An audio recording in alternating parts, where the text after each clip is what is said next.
दोस्तों, सुबह के 11 बजे थे।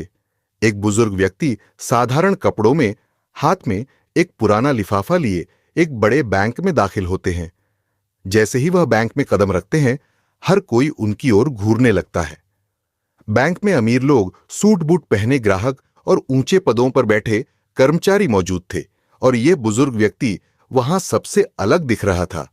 लोग फुसफुसाने लगे, ये भिखारी यहां क्या कर रहा है? इस बैंक में इसका अकाउंट कैसे हो सकता है? लेकिन उस बुजुर्ग व्यक्ति ने किसी की परवाह नहीं की और धीरे धीरे काउंटर की तरफ बढ़ गए। उनका नाम था कमलाकर। उनकी चाल धीमी थी, लेकिन इरादे मजबूत थे। वे बैंक के कस्टमर सर्विस काउंटर पर पहुंचे, जहां एक महिला कर्मचारी बैठी थी, रूपा।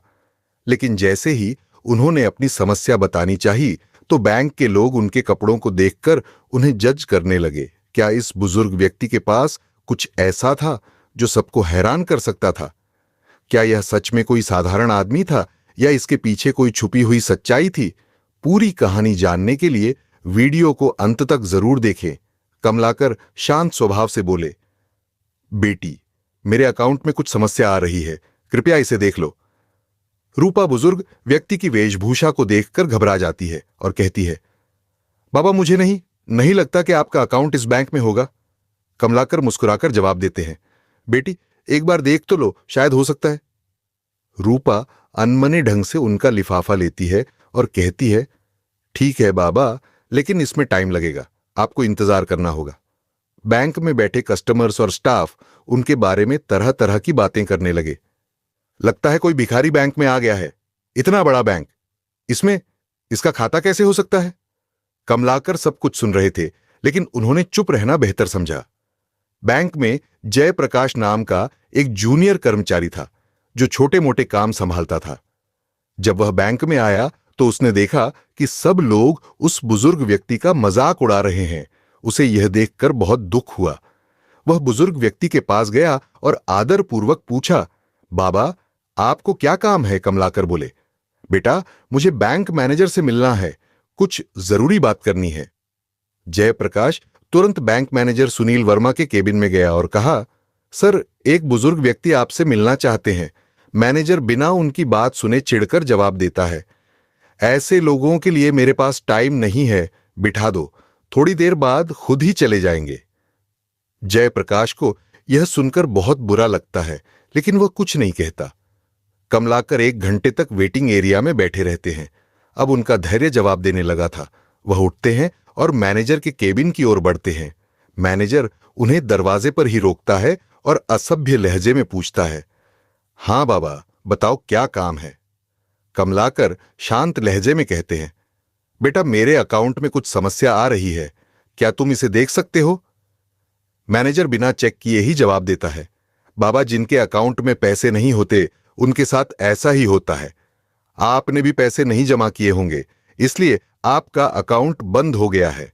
लेकिन कमलाकर एक बार फिर विनम्रता से कहते हैं, बेटा, एक बार चेक तो कर लो। मैनेजर हंसते हुए कहता है, मैं लोगों के चेहरे देखकर बता सकता हूं कि किसके अकाउंट में कितने पैसे होंगे, और फिर गुस्से में कहता है कि वह बैंक छोड़कर चले जाए। कमलाकर अपना लिफाफा टेबल पर रखकर कहते हैं, ठीक है बेटा, लेकिन इसे एक बार जरूर देख लेना। इसके बाद वे बैंक से चले जाते हैं, लेकिन जयप्रकाश को यह बात ठीक नहीं लगती। वह लिफाफे को उठाकर बैंक के कंप्यूटर में कमलाकर का अकाउंट चेक करता है, और जो उसने देखा उसे देखकर उसके पैरों तले जमीन खिसक गई। कमलाकर इस बैंक के सबसे बड़े शेयर होल्डर थे। 70% बैंक के शेयर उन्हीं के नाम पर थे। मतलब बैंक के असली मालिक वही थे। जयप्रकाश भागता हुआ बैंक मैनेजर के पास गया और रिपोर्ट उसकी टेबल पर रख दी, लेकिन मैनेजर ने उसे देखने से भी मना कर दिया। दूसरे दिन कमलाकर फिर से बैंक आए, लेकिन इस बार उनके साथ एक सूट बूट पहना व्यक्ति भी था, जिसके हाथ में एक फाइल थी। जैसे ही वे बैंक में दाखिल हुए, सभी कर्मचारियों और ग्राहकों की नजरें उन पर टिक गई। बैंक मैनेजर थोड़ा घबराया, लेकिन फिर भी उसने सोचा कि यह क्या कर सकते हैं। तभी कमलाकर ने अपनी असली पहचान उजागर की और कहा, मैं इस बैंक का 70% शेयर होल्डर हूं, इसका असली मालिक, और तुम्हें मैनेजर के पद से हटाया जा रहा है। तुम्हारी जगह जयप्रकाश को नया बैंक मैनेजर बनाया जा रहा है। मैनेजर बौखला गया और गिड़गिड़ाने लगा।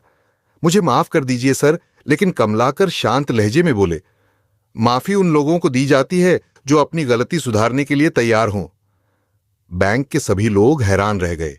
दोस्तों, इस कहानी से हमें एक बहुत बड़ी सीख मिलती है। इंसान को उसके कपड़ों से नहीं, उसकी काबिलियत से परखो। अगर आपको यह कहानी पसंद आई तो लाइक करें, कमेंट करें और वीडियो को शेयर करें।